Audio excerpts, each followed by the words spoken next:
All right, welcome to The Explainer. Today we're going to pull back the curtain on the apps you use every single day. We're talking about the invisible architecture, the secret design that keeps you coming back for more. We're going to look at how designers are using some pretty powerful game mechanics to get you hooked on everything from investing to, and I'm not even kidding here, paying your taxes. So, have you ever felt this? Like your investing app is acting more like a video game? You make a stock trade and poof, a burst of digital confetti explodes on your screen. Or maybe you feel this weird compulsion to keep a streak alive on a language app. If that sounds familiar, let me tell you, you are not just imagining things. This stuff isn't an accident. It is very much by design. Okay, so here's how we're going to break this all down. First, we'll tackle the big problem designers are up against, the battle for attention. Then we'll get into the psychology of it all, how they're tapping into our brains. After that, we'll open up the engagement playbook to see their toolkit.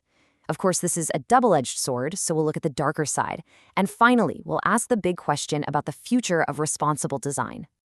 All right, Section 1, the battle for attention. And the subtitle here says it all, why boring isn't an option.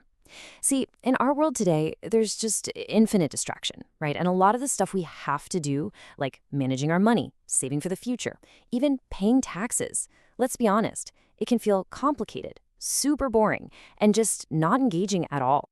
So that leads to the million-dollar question for designers. How do you make someone want to do something they have to do? I mean, this is the challenge for everyone from those flashy fintech startups to, government agencies. And their solution? Well, it's becoming pretty obvious. Make it feel less like a chore and a whole lot more like a game. Okay, so how on earth do they pull that off? Well, it all starts with understanding something really fundamental, how our brains are wired. And this brings us to a key concept, gamification. It's just what it sounds like, using game design elements in things that are, well, not games. The whole idea is kind of brilliant in its simplicity. The thinking goes like this. If video games can get people so motivated and so intensely focused, why can't we use those same tricks to make other things more enjoyable and engaging too? And this really represents a huge shift in how designers see us. For a long time, the model was homo economicus, this idea that we're all just rational, calculating actors who always make the logical choice. But that's not really how people work, is it? So now they're designing for homo ludens, the playing human. They're designing for us as we actually are, beings driven by fun, emotion, and a desire for enjoyment. And at the core of it all is a simple biological fact. Our brains are hardwired to prefer pleasure over pain. I mean, it's basic. When we do something that feels good, like we win a prize, or we finally solve a tough puzzle, our brains release this chemical called dopamine. It's the brain's built-in reward system, giving us a little hit of pleasure that says, hey, do that again. And this quote just nails it. It says that our animal sides find completing games gratifying. That's exactly what these apps are aiming for. They are designed to appeal directly to that primitive, pleasure-seeking part of our brain. They're bypassing the rational stuff and going straight for our animal sides. So, once they've got this deep psychological understanding down, designers have this entire playbook, a whole toolkit of specific techniques they can pull from to crank up our engagement. For instance, a study of some game studios in Brazil kind of shows us the standard process. First, they do a competitive analysis. They check out the market, see what other games are doing. Then they build a prototype, just an early version. And here's the crucial part, playtesting. They literally sit down and watch real people interact with it. That's where they learn what actually works and what's just frustrating, so they can go back and make it better. So let's peek inside that toolkit. When you see things like celebratory confetti, or competitive leaderboards, or those daily challenges that pop up, those aren't just random little features. No way. They are carefully chosen psychological triggers. They're designed to give you that feeling of excitement, that rush of accomplishment, and even a little bit of social competition, all to make sure you keep coming back for more. But, and this is a big but, this relentless drive to maximize engagement at all costs, well, it can have some really powerful and sometimes, frankly, dangerous consequences. Yeah, this is where you really see that this whole thing is a double-edged sword. You can use these exact same techniques for completely different purposes. On one hand, you've got ideas like a smart tax system, which is trying to make a civic duty feel more like a part of your lifestyle, something less painful. But on the other hand, you've got trading apps that can turn the very serious business of investing into something that feels like a high-risk video game.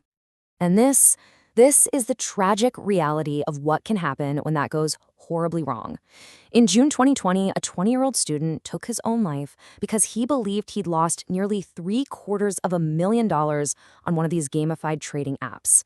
Many observers worried that the app's design itself, with its game-like feel and those constant up-to-the-second profit and loss updates, might have played a role in this awful tragedy. And the scale we're talking about here is just wow. Look at that number. 260,500. That's how many new accounts were opened at just one brokerage in just 1 month, right at the start of the pandemic lockdowns. You had millions of new, often really inexperienced investors flooding onto these platforms. They were bored, they were stuck at home, and they were drawn in by the very same mechanics that make video games so incredibly compelling. It's also interesting to see that while these apps feel so effortless and engaging to us, building them is anything but.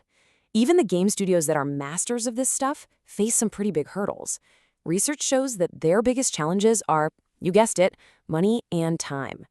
It just goes to show you how much work and resources it takes to create these experiences that feel so simple. So, all of this brings us to a huge, critical question for the entire tech and finance world. What does the future of responsible design even look like? You know, this incredible power to shape how we behave hasn't gone unnoticed. Regulators like the U.S. Securities and Exchange Commission, the SEC, are starting to take a hard look at these digital engagement practices. They're asking if these slick interfaces are encouraging risky behavior, basically questioning if they prioritize engagement over the well-being of the investor. So what can we do? What's the path forward? Well, experts seem to be pointing to a three-part solution. First, for the developers, they need to build in safeguards, things like cooling-off periods or clear warnings. Second, for educators, we need to get serious about digital financial literacy, teaching people about these very real behavioral biases. And third, for the regulators. They've got to create some clear guidelines that can somehow balance all this amazing innovation with protecting people. And that really leaves us with one final, and I think pretty provocative thought. When design gets so powerful it can nudge our behavior for both good and for ill, we have to ask a really fundamental question. Is the ultimate goal to just create the most engaging, most addictive experience possible no matter what, or is it maybe time to start designing for something more?